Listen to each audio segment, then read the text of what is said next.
사도신경으로 신앙 고백하시겠습니다. 나는 전능하신 아버지 하나님 천지의 창조주를 믿습니다.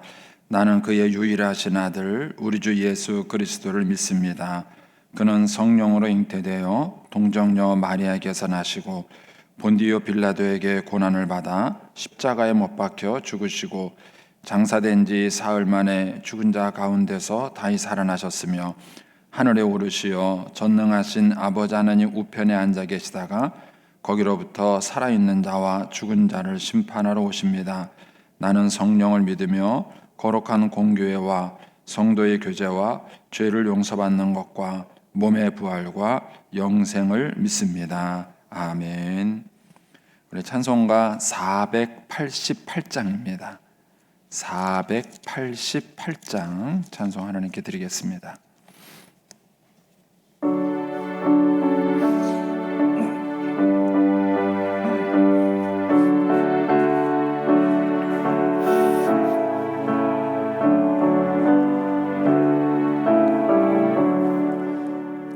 이 몸의 소망 무언가 우리 주 예수뿐일세.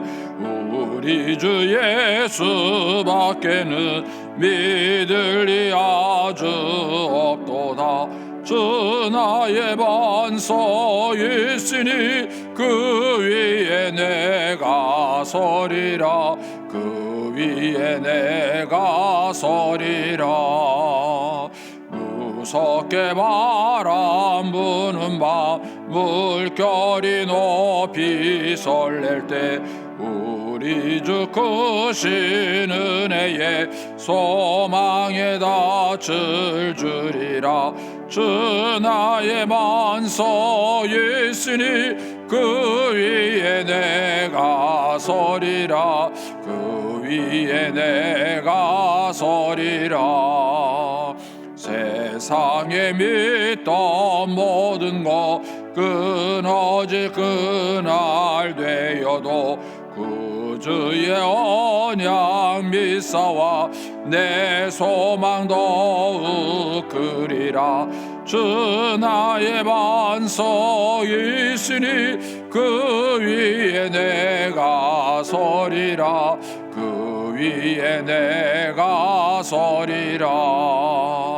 바라던 천국 올라가 하나님 앞에 배울 때 구주의 의를 힘입어 어여지 바로 서리라.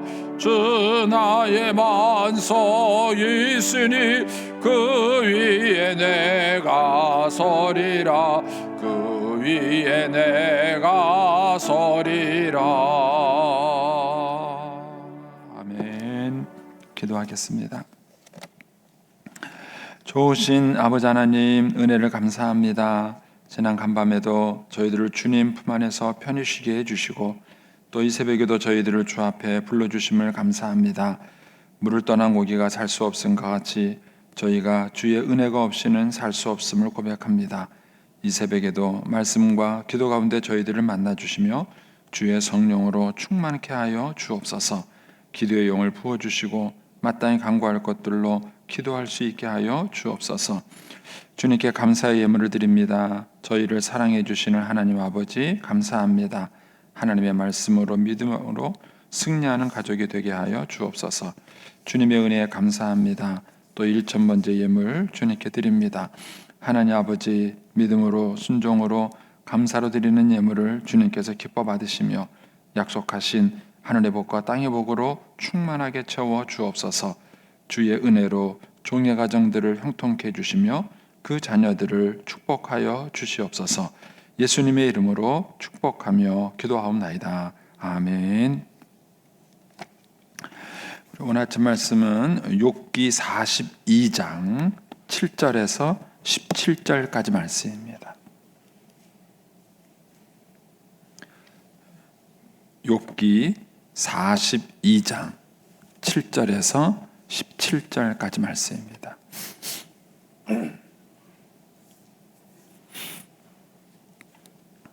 같이 봉독하겠습니다. 여호와께서 욥에게 이 말씀을 하신 후에 여호와께서 대만 사람 엘리바스에게 이르시되 내가 너와 내 두 친구에게 노하노니 이는 너희가 나를 가리켜 말한 것이 내 종 욥의 말같이 옳지 못함이니라. 그런즉 너희는 수소 7과 수양 7을 가지고 내 종 욥에게 가서 너희를 위하여 번제를 드리라. 내 종 욥이 너희를 위하여 기도할 것인즉 내가 그를 기쁘게 받으리니 너희가 우매한 만큼 너희에게 갚지 아니하리라. 이는 너희가 나를 가르쳐 말한 것이 내 종 욥의 말같이 옳지 못함이라. 이에 대만 사람 엘리바스와 수아 사람 빌닷과 나아만 사람 소발이 가서 여호와께서 자기들에게 명령하신 대로 행하니라. 여호와께서 욥을 기쁘게 받으셨더라. 욥이 그의 친구들을 위하여 기도할 때 여호와께서 욥의 곤경을 돌이키시고 여호와께서 욥에게 이전 모든 소유보다 갑절이나 주신지라. 이에 그의 모든 형제와 자매와 이전에 알던 이들이 와서 그의 집에서 그와 함께 음식을 먹고 여호와께서 그에게 내리신 모든 재앙에 관하여 그를 위하여 슬퍼하며 위로하고 각각 괴스타 하나씩 금과 금고리 하나씩을 주었더라. 여호와께서 욥의 말년에 욥에게 처음보다 더 복을 주시니 그가 양 14,000과 낙타 6,000과 소 1,000겨리와 암나귀 1,000을 두었고 또 아들 7과 딸 3을 두었으며 그가 첫째 딸은 여미마라 이름하였고 둘째 딸은 굿시아라 이름하였고 셋째 딸은 게넷 합북이라 이름하였으니 모든 땅에서 욥의 딸들처럼 아리따운 여자가 없었더라. 그들의 아버지가 그들에게 그들의 오라비들처럼 기업을 주었더라.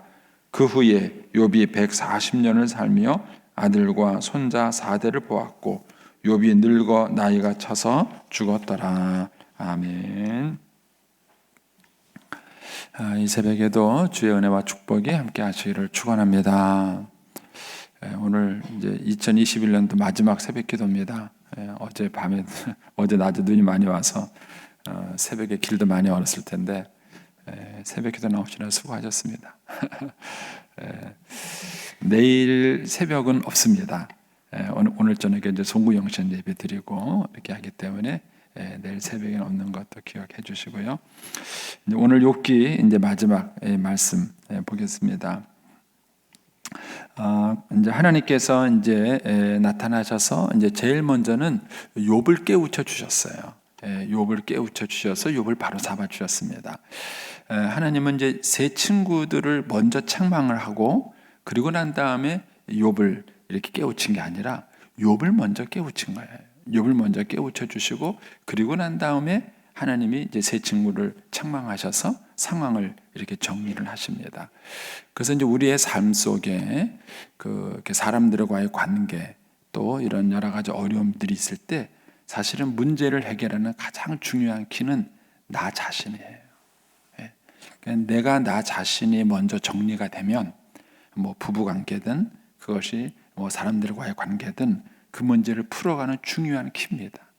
그런데 우리는 뭐 부부 사이든 뭐 이제 형제든 뭐 교회든 사회든 이렇게 이제 사람들 사이에 갈등이 생길 때 우리는 그 사람과 나하고 생기는 그 문제가 먼저 정리돼야 된다고 생각하는 거예요. 그래서 그 갈등이 먼저 풀려야 이 문제가 된다고 생각합니다. 근데 사실은 문제의 키를 풀어가는 방법은 나 자신한테 있어요.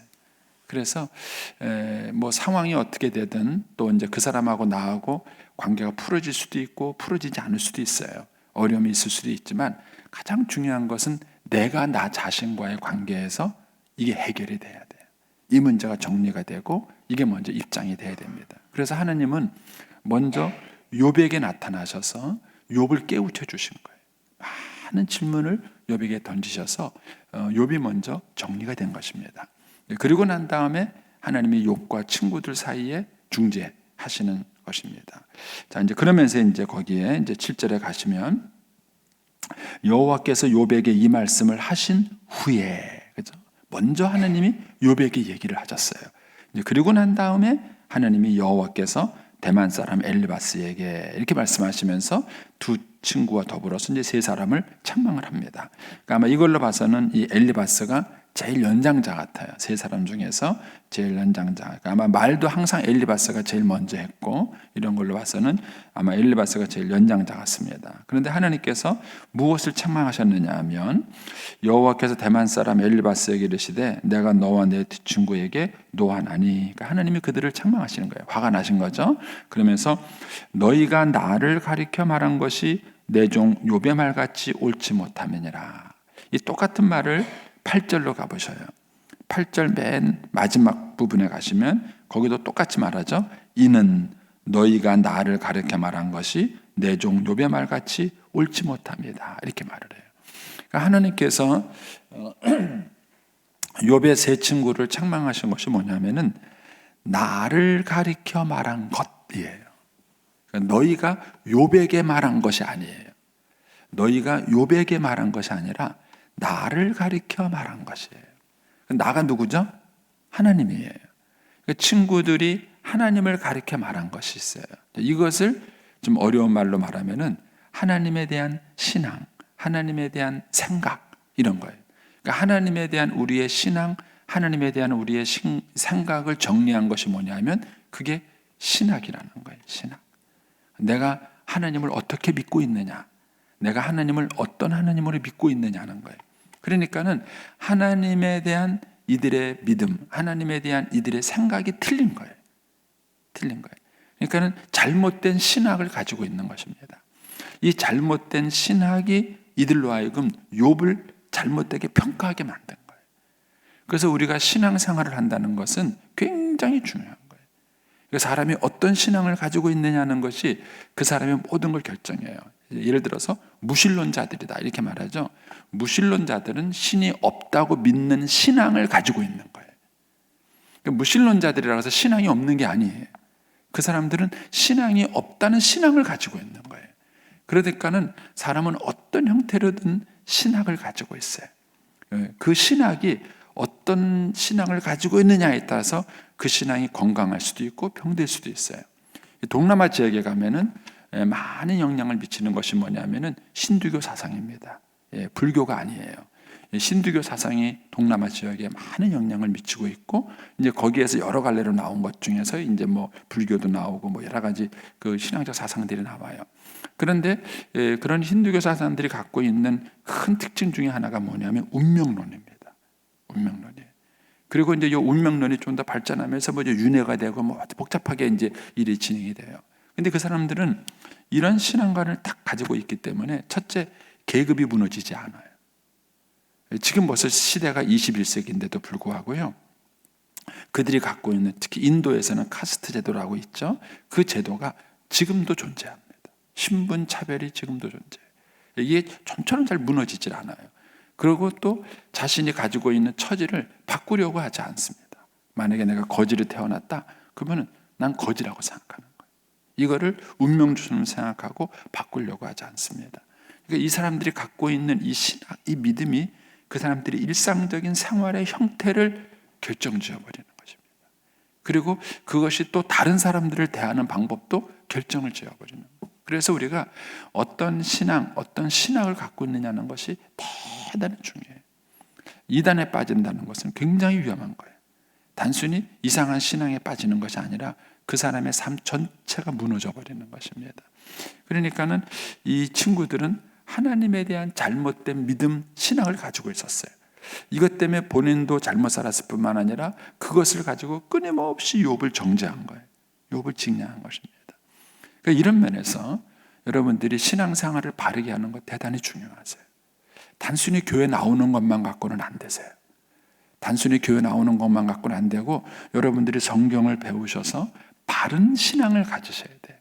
이 바른 신앙을 갖고 있지 못하면 그것이 문제가 됩니다. 자, 이것을 이제 예수님의 제자들에게 적용을 시켜보면요, 예수님의 제자들은 예수님을 따르면서도 여전히 어떤 생각을 갖고 있었느냐면 높은 데 올라가는 사람이 성공한 사람이고 축복받은 생각이라는 걸 갖고 있었어요.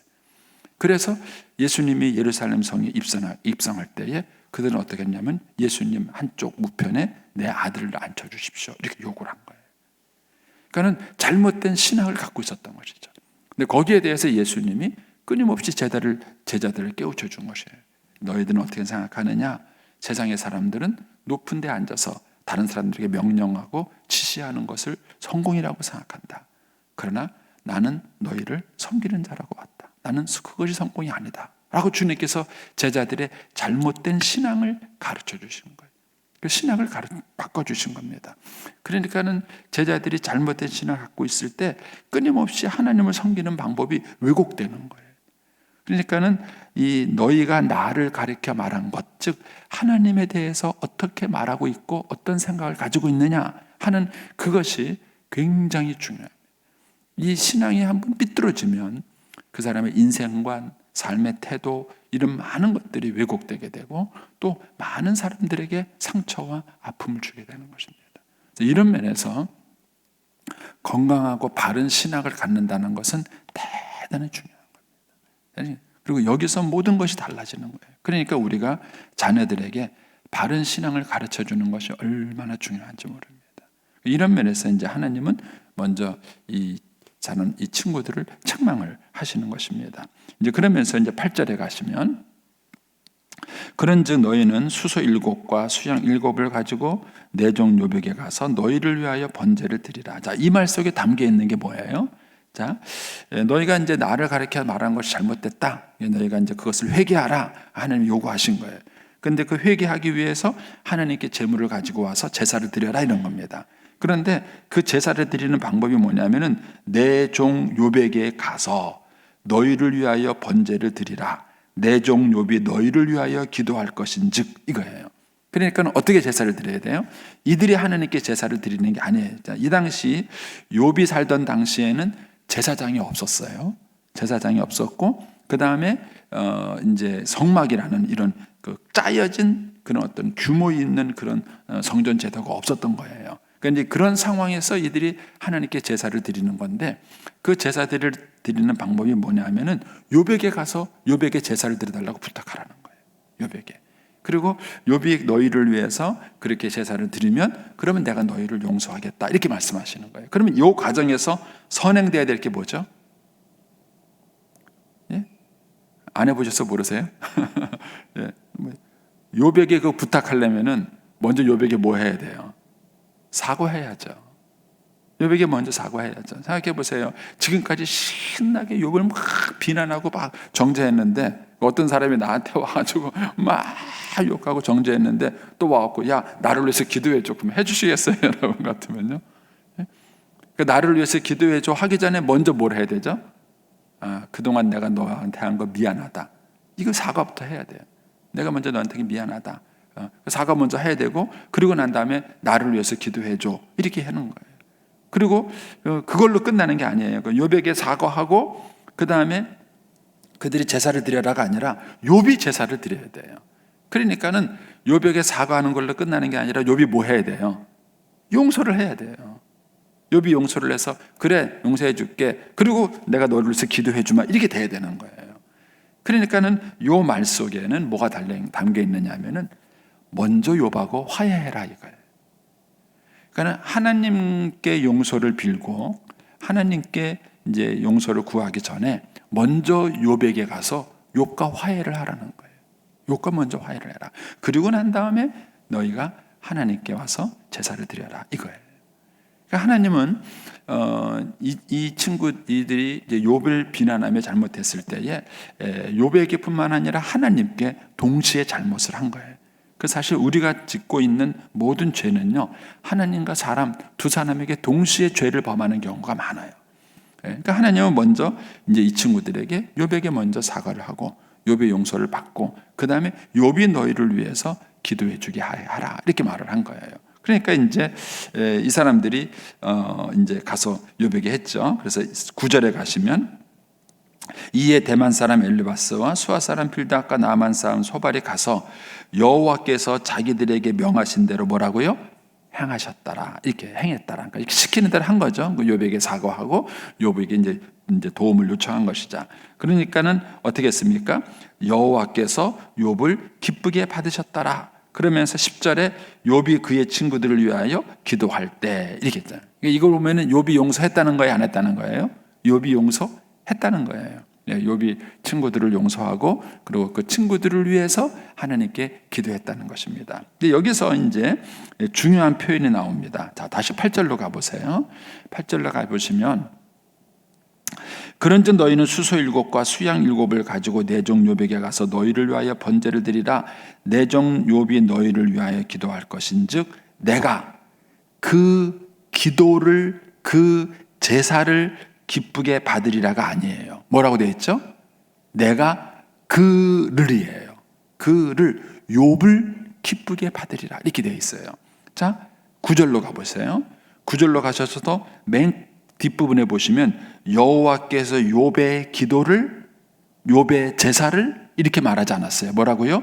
욥을 기쁘게 받으셨더라 이렇게 말을 했어요. 사실 우리가 많은 분들이 기도하면서 무슨 생각을 하느냐면요, 나 기도할 자격이 없어요 이렇게 말하는 분은 제가 한 명도 못 만났어요. 보통 목사님 나 기도 못해요, 나 기도 잘 못해요 이렇게 말해요. 기도의 내용을 많은 분들이 걱정을 해요. 사실은 기도 내용이 아니에요. 뭐예요? 누가 기도하느냐는 거예요. 누가 기도하는 거예요. 생각해 보세요. 전혀 모르는 애가 저한테 와서 목사님 하면서 막 자기를 도와줘야 될 얘기를 막 구구절절 막 얘기해요. 그 제가 얘기를 딱 들으니까는 마음이 조금 감동이 되려 그래요. 이 녀석을 도와줘야 될까 말아야 될까 이랬겠죠. 그런데 제 아들이 와가지고 저한테 구구절절 얘기할까요? 구구절절 얘기 안 해요. 아빠 나 도와주세요 이렇게 말 한마디 하면 뭐예요? 제 아들이 말한 것 때문에 그냥 모든 게 움직여요. 어떤 게 설득이라고 생각하세요? 많은 분들이 기도를 하면서 잘못 생각하는 것은 뭐냐면 내가 기도를 얼마나 유창하게 하느냐, 내가 얼마나 기도를 좀 잘하느냐 여기에만 관심이 있는 것 같아요. 근데 그게 아니에요. 하나님은 기도의 내용을 받으시는 것이 아니라 기도자를 받으시는 거예요. 기도자를. 누가 기도했느냐는 거예요. 무슨 내용을 기도했느냐가 아니라 어떻게 기도했느냐가 아니라 누가 기도했느냐가 먼저인 거예요. 그래서 하나님은 욥의 기도를 받으신 것이 아니라 욥을 받으신 거예요. 욥을 받으신 거예요. 그래서 사실은 내 기도가 응답되느냐 안 되느냐는 것은요, 기도 시간에 평가받는 것이 아닙니다. 여러분들이 기도 자리 나오기에 전에 어떻게 살았느냐가 결정을 짓는 거예요. 그래서 여러분들이 기도하러 나올 때 기도하러 나오는 그 자리에 나오기 전에 내가 하나님 앞에서 얼마나 생각해 보세요. 어떤 사람이 기도하러 나오기 전까지 하나님을 한 번도 생각해 본 적이 없어. 그리고 자기가 살고 싶은 대로 막 살아. 그리고 기도하러 나올 때만 기도 와서 막 유창하게 하나님 아버지 자꾸 막 기도해요. 하나님이 그런 사람의 기도를 들으시느냐? 아니라. 그분이 기도의 자리에 나오기 전에 그분이 하나님 앞에서 어떠한 삶을 살고 어떠한 태도를 지내느냐, 그게 사실은 기도 응답을 결정해요.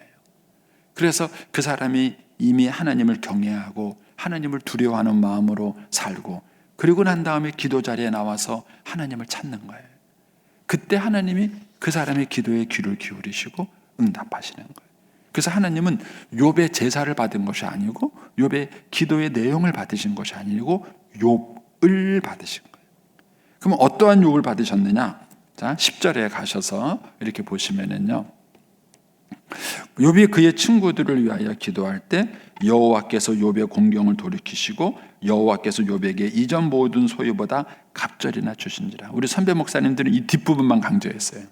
욥이 복받았고 회복됐다, 이것만 이제 강조하셨는데 그 사이에 중요한 게 있어요. 중요한 거 다시 찾아보세요. 어떤 말이 중요할까요? 욥이 그의 친구들을 위하여 기도할 때, 때가 중요해요. 이 단어가 중요해요. 욥이 그의 친구들을 위하여 기도할 때, 요거를 뒤집어서 말하면 무슨 뜻이죠? 욥이 그의 친구들을 용서하고 용납해 줬을 때예요. 하나님이 언제 욥의 축복을 돌이키셨는가? 욥이 그 마음의 상처를 씻고 용서했을 때. 여러분 생각해 보셨어요? 사람이 이렇게 그 어려울 때 받는 그 서러움과 상처는요 더 커요. 그래서 좀처럼 잘 잊혀지지가 않아요. 그게. 그러니까 욥이 지금 자녀도 잃어버렸지, 재산도 잃어버렸지, 몸은 병들었지, 부인은 도망갔지, 이런 비참한 상황이 있을 때 친구들이 와서 한다는 얘기가 네가 죄를 지었으니까 하나님께 벌 받은 거야. 이거는 정말 씻을 수 없는 상처를 욥에게 준 거예요. 그러니까 욥이 그런 아픔이 있었는데 와서 나보고 또 용서해달라 그러니까 용서하고 싶겠어요? 그런데 욥이 순종을 하고 용서를 한 거죠. 그랬을 때 하나님이 그 욥을 회복시키셨다는 거예요. 이게 먼저인 거예요. 그래서 사실은 진정한 회복과 축복은 물질이 아니에요. 생각해 보세요. 부부 사이가 회복되지 않았는데 물질의 보상을 받았다. 그러니까 축복이 되는 게 아니에요. 그래서 하나님은 우리를 축복하실 때 잠언서에 보면 뭐라 그러냐면은 근심이 없는 복을 더하여 주신다 이런 말이 있어요. 그러니까 세상 사람들은 그냥 복을 받아요. 그런데 복과 함께 모두 오냐면 근심도 같이 와요. 재물이 많아지면요, 재물이 많은 만큼 말썽도 많고 뭐 걱정거리도 많이 생기고 갈등도 많이 생기는 거예요. 그러니까 단순히 재물이 많아진다 그래서 축복은 아니에요. 그러니까 하나님이 주시는 진정한 축복은 뭔가 근심이 없는 복을 더하여 주시는 거예요. 그게 진정한 복이에요. 그래서 하나님은 우리의 마음과 심령의 축복을 주시는 거예요. 그래서 하나님은 먼저 욥의 삶을 이런 걸 생각해서 욥이 하나님의 은혜 가운데 다 회복이 됐어요. 재산도 회복이 되고 뭐 이제 여기 말한 것처럼 자녀들도 회복이 되고 다 회복이 됐어요. 그런데 마음속에 그 친구들에게 받은 상처가 해결이 안 됐어요. 그래가지고 막 친구들을 볼 때마다 막 속이 쓰리고 막 가슴이 아프고 막 그래요. 행복할까요? 물질적으로만 회복이 되고 이런 것들이 다 회복이 됐다고 해서 행복할까요? 아니에요. 하나님은 욥에게 진짜 축복을 주신 거예요. 그래서 사실 욥에게 그 친구들을 용서하라고 말을 한 것은 사실은 욥을 위한 하나님의 축복이에요. 욥을 위한. 그래서 내가 너에게 물질과 이 모든 걸 회복을 시켜줄 것인데, 그런데 진짜 그 마음의 평강과 그 평화가 없다면 그 모든 회복이 진정한 회복이 아닌 것이죠. 그래서 하나님께서는 욥에게 먼저 이걸 요구하신 것이죠. 그리고 욥이 그의 친구들을 위하여 기도할 때 이게 뭐죠? 중보기도예요. 중보기도. 그래서 진정한 중보기도는 뭔가 사랑의 중보기도예요. 사랑의 중보기도를 하고 이 축복을 해줬을 때 하나님의 욥의 공경을 다 돌이키시고, 그리고 여호와께서 욥에게 이전보다 모든 소유의 갑절을 주셨어요. 그래서 거기 12절에 나와 있는 그 내용들을 살펴보면요, 그 1장에 나와 있는 내용과 비교해 보면요, 딱 2배예요.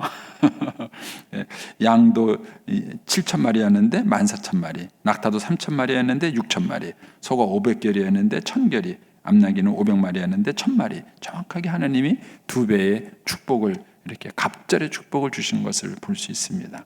그리고 이제 아들 7, 딸 3 또 하나님이 다 이렇게 회복시켜 주셨고, 그리고 이제 140년을 더 살면서 아들과 손자 4대를, 제가 이전에는 몰라다가요, 요번에 이 말씀 묵상하면서 제가 깨달은 게 그거예요. 제가 할아버지가 되고 나니까 깨닫는 게 있어요. 하나님이 욥에게 이런 축복을 주셨구나. 저는 이제 제가 지금 돌이켜 보면은 저희 어머님한테 조금 죄송했던 게, 저희 어머님이 저희 큰 딸이 낳았을 때 되게 이뻤던 거예요.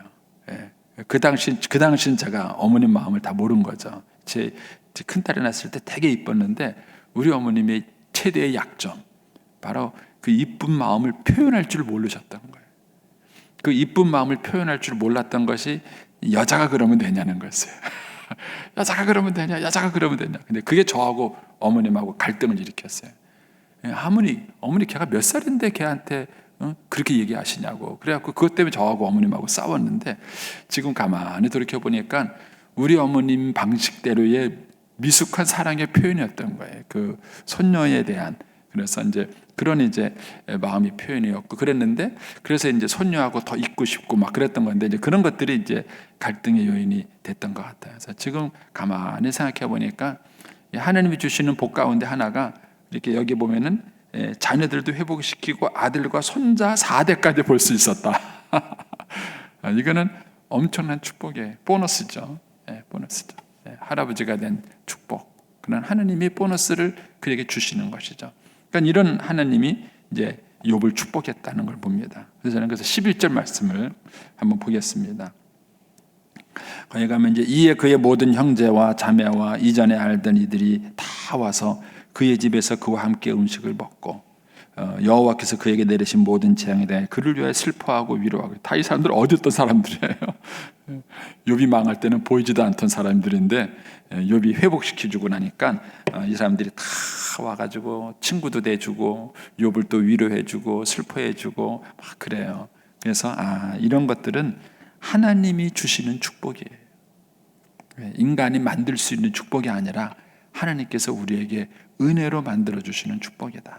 그래서 저와 여러분의 삶이 하나님의 은혜로 풍성할 수 있게 되기를 축복합니다. 그래서 우리의 삶 속에 이렇게 욥이 그렇게 힘들고 어려웠던 삶 속에 하나님이 딱 개입하는 순간 모든 것들이 해결된 거예요. 깨닫게 되고 관계도 회복이 되고 무너졌던 삶이 회복이 되는 것입니다. 그것이 욥의 삶에 하나님이 딱 개입하는 순간이 그 시작인 거예요.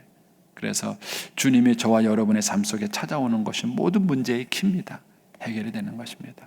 올 한 해도 여러분들이 주님과 마무리를 잘 하시고 내년에 여러분들이 하나님이 여러분의 삶에 다 개입하셔서 도저히 인간의 지혜로는 풀리지 않을 것 같은 그런 상황들이 주님의 은혜로 잘 풀어질 수 있게 되기를 축복합니다. 기도하겠습니다.